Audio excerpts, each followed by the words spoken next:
So CBS Sports claims it's only a matter of time. Trey Hendrickson is going to be traded to add team here. Here's how I look at it, right? There has to be a team who is willing to do the trade for the trade to happen. They say Cincinnati has failed to give Hendrickson an extension after paying Jamar Chase and T. Higgins this offseason, which was the Bengals' top priority. They want to keep Hendrickson and haven't entertained trade offers for him, but Hendrickson may force their hand. As I said, there has to be a team willing to make the trade. The Bengals had made it very clear. They want a first-round pick for Trey Hendrickson. NFL teams have made it very clear. They do not want to trade a first-round pick if they have to give Trey what he wants, which is a 5-year contract, for $35 million per year every year. Teams don't want to give up a first-round pick and give up that much capital and then have to give him the contract. This is why the situation is so muddy, and I 100% will say, just pay Trey Hendrickson. Get this situation over with. It's not worth it.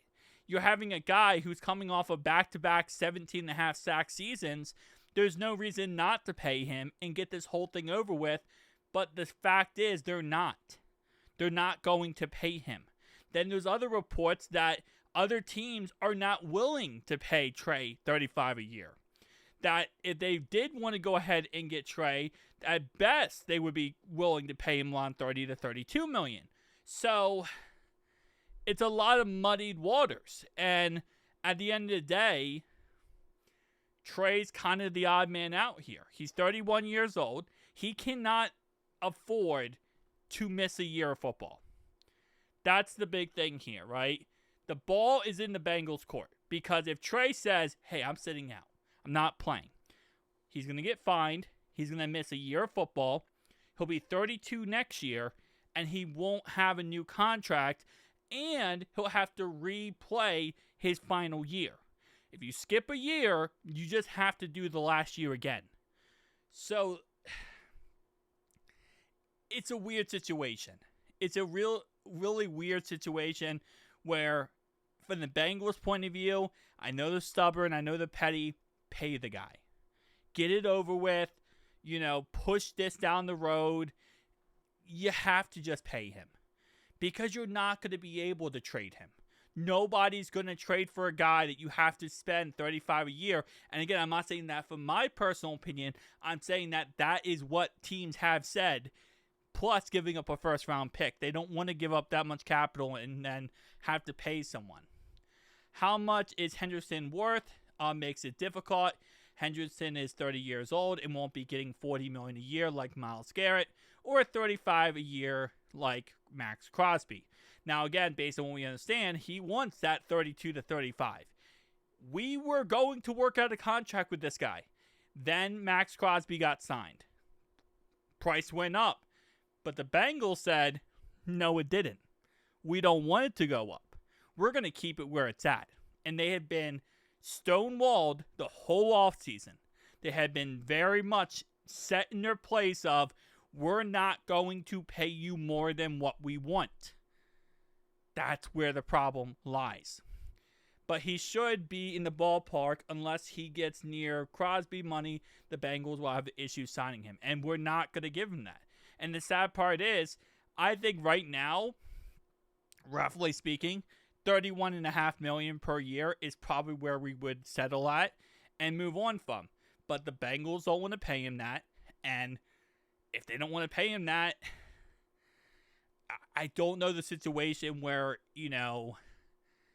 how this outcome is a positive one. Obviously, since he would like to keep Hendrickson, but the defensive end has the leverage. Last year's sack leader, he doesn't. Okay, so I disagree with this greatly.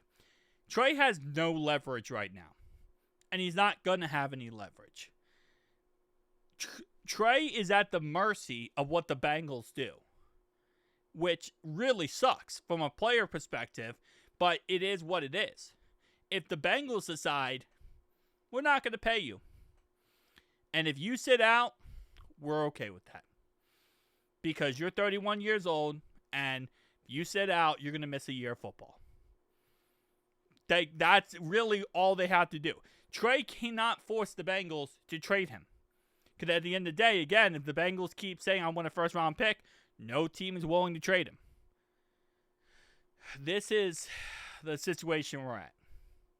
So, to the point of eventually they're going to just trade the guy, they can't trade the guy. Because nobody wants to give up a first-round pick plus the contract. So, yeah, this is it. This is why I've said, and I still truly believe, I think he'll play this year. I think he'll play the last year of his contract, and then he'll walk away. Now, will the Bengals try to franchise tag him? That's a question for another video, or I guess another long paragraph essay, I'll say it like that. But, again, I think he'll play, because at the end of the day, he has no leverage. And I know it's like, well, no, he's not going to play on that contract no matter what. He refuses to play. Unless the Bengals trade him, which, again, I don't know if they will, but if the Bengals do not trade him, and we're talking about September, right? It's this September.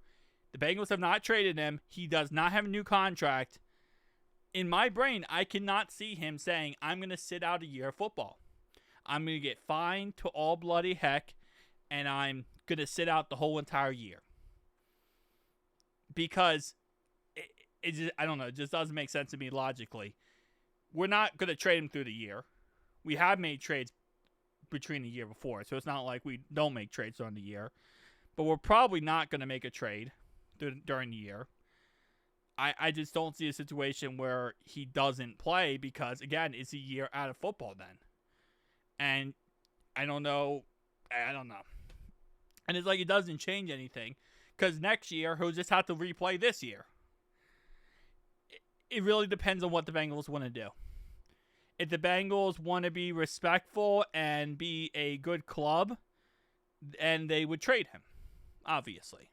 They would trade him and they would move on from him. And, well, I mean, if they want to be a real good club, they would pay the guy. Pay him, get it over with, stop all these distractions. But if they're like, hey, whatever, we're not going to pay you, they trade him, get rid of him, get some capital back or get a player back, whatever the case, and do right by the player. The Bengals have not always been known for doing right by the player, though. See, this is another thing. Like, other clubs, maybe they would. Other teams, maybe they would. But when it comes to this, they have not always been known for doing right by the player. They have sometimes. Other times, they have not. Listen to my video about a week ago with TJ Hushmanzada, and he told point blank, he said it's the most frustrating thing to work with them because they get you to a point where you just want to quit, go to a new team, and never come back. And that's just how they work. That's how they operate. So we have to keep this in mind. We might think logically, well, of course the Bengals are going to trade the guy because he's not going to play. Of course they'll trade him. That's not how they operate. And unless something, I'm not seeing, they operate a certain way. Like, they don't operate like that. Unless they completely change how they operate, which this offseason we have shown, they do not change. They like to do the same thing over and over again. The Jamar Chase situation was a huge difference, but keep in mind, the reason why they kept T. Higgins was because Roxy, the agent of T. Higgins, Jamar Chase, said if you want one, you have to take both. If you want Chase, you have to sign T. Higgins as well. There was a chance we wasn't going to sign T. Higgins, but they made it clear if you want one, you have to take both. So the Bengals said, okay, we'll take both. Yeah. Now, of course, this whole thing could be changed or altered by the simple fact of if Trey Hendrickson changes his agent to Roxy, maybe contract negotiations start peaking up again. I don't know. But it doesn't look like he's trying to change his agent based on what I've heard. So that's the situation we're in. That's the ballpark we're in. Will this get figured out? I hope. I really, truly hope so. Because I don't want to see him traded. I want to see him signed. I want to see him under contract. And I want to move on with this offseason and into the season. Okay, that's what I want to do. Sad part is, I don't control that. That comes down to the man, the myth, the legend, Katie Blackburn. I was going to say Mike Brown, but Mike Brown doesn't control that either anymore. It is all Katie Blackburn, which I guess the female, the legend, I don't know how I would put that one. Guys, tell me down below your thoughts, opinions. I'll see you guys next one. Peace out.